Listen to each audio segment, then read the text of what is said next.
This is an enormous maze unlike anything you've ever seen. At its center, a group of people is trapped. The maze is filled with grass and trees, but no modern technology. Towering walls enclose it on all sides. One day, the protagonist is transported to this place while asleep. When he wakes up, he is startled by a group of menacing faces sneering at him. Terrified, he bolts, but after running just a few steps, he trips and falls. Looking up, he sees the imposing walls all around and realizes he has lost his memory. Old Black, the leader of this strange community, explains that people are sent here periodically. The maze is populated only by men, and everyone arrives with no memories. They must live like primitive humans. The men build their own shelters, craft weapons, and receive monthly food supplies. Old Black was the first to arrive and has survived here for 3 years. Curiously, the protagonist notices gates set into the towering walls. When he asks what's beyond them, Old Black dodges the question and warns him never to go inside. Not long after, the protagonist sees 2 men running out of one of the gates. Surprised, he asks a chubby man nearby about them. The man explains that they are runners, the only ones allowed to enter the gates. If others can go in, why can't he? Determined to investigate, the protagonist approaches the gate.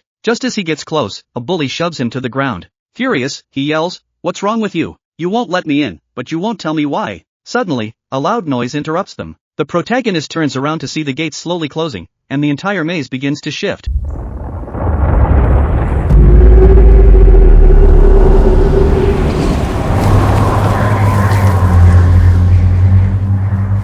Night falls quickly, and the maze is filled with eerie sounds. A blonde-haired man tells him, the maze changes at night, and terrifying creatures appear. No one has ever survived inside after dark. That's why the runners can only explore during the day. The next day, Old Black takes the protagonist to the wall and tells him to carve his name into it. The protagonist notices that some names are scratched out, a grim sign of those who have died. Later, while gathering fertilizer in the forest, something strange happens. A man lunges at the protagonist like a wild beast. It turns out to be one of the runners, who grabs him by the throat and screams, "This is all your fault." The protagonist barely escapes and runs back to the camp. The others restrain the crazed man and pull back his clothing, revealing a horrific wound. He had been bitten by one of the maze's creatures, driving him mad. Soon, he will become a zombie-like monster. There's no solution but to exile him into the maze, leaving him to fend for himself. Though he begs for mercy, no one can save him. The gates begin to close. The men drive him out with sticks, a gut-wrenching sight. Finally, he steps inside, the gates shut, and his name is crossed off the wall. By dawn, another runner is gone, and Old Black himself must take up the exploration. But as the gates are about to close that evening, neither Old Black nor the remaining runner has returned.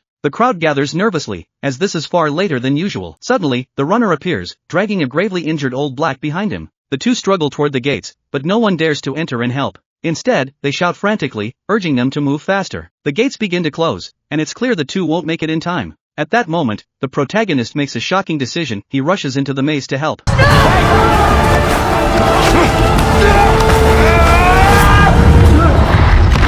Although he manages to enter, the gates slam shut behind him.